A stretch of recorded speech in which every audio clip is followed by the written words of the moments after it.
Hi once again, I'm Ed Highland and welcome back to DDW TV, and I'm joined now by AASLD President Laurie DeLeve. Thank you so much for coming by and joining us. My pleasure. Tell us a little bit, it's been an exciting time for many reasons over the last couple of years, but your term as president, how's it been? Oh, it's fabulous. So I've been heavily involved with AASLD my whole professional career, and it's my professional home. I love the members of AASLD, I love our staff. They're warm, they're engaged, they're collegial. It's just a fun place to work with.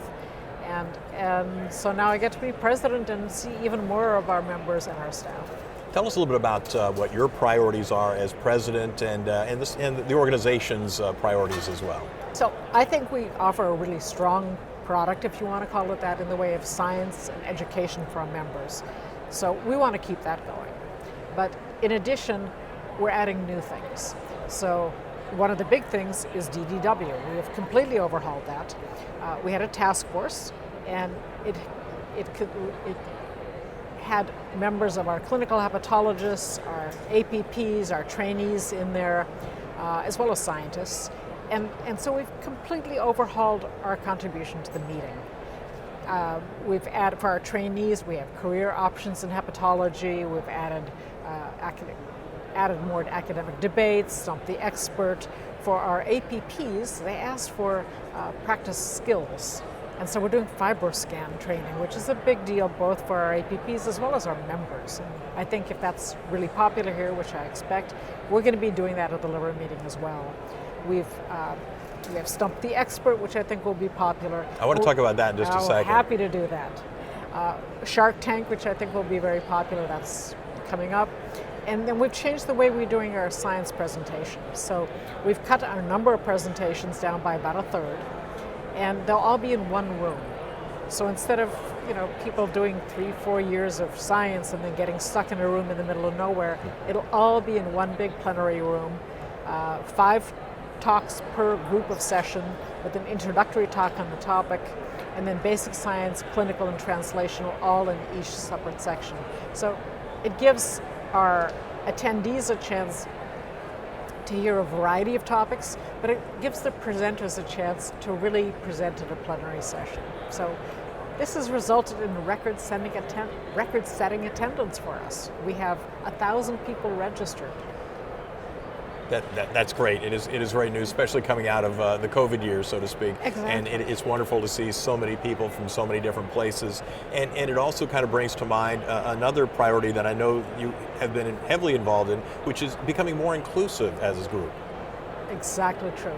So we added an LGBTQ task force this year to address both our members' needs as well as our patient needs, because that's something we really haven't looked at. We may be doing research in that area as well, but we have 2 working groups looking at that.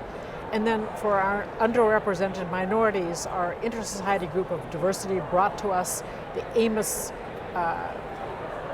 Training for Leadership Skills, which is part of the Robert Wood Johnson's Foundation. And this program has an amazing track record in training people to become leaders in the field. If you look, they're luminaries.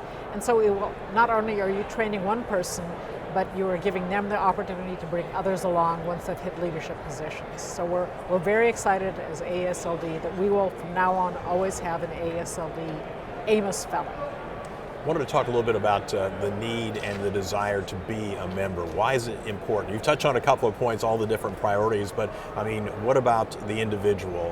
Why is it important for them to be a part of this organization? Well, so you can start from the selfish perspective.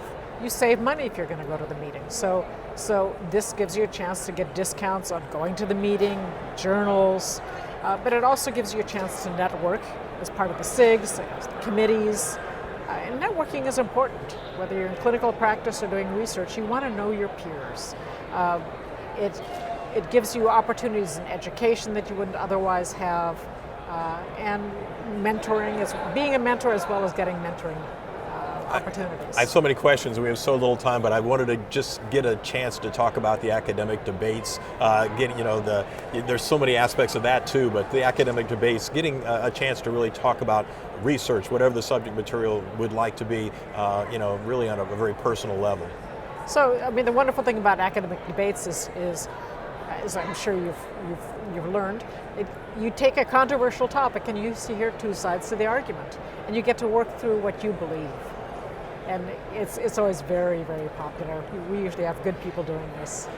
Laurie DeLeve, thank you so much for coming by and sharing with us today. Thank you, Ed. Pleasure meeting you. And this is DDW TV. If you'd like to see more about what's happening here during DDW, the week where everyone is getting together, it's ddw.org.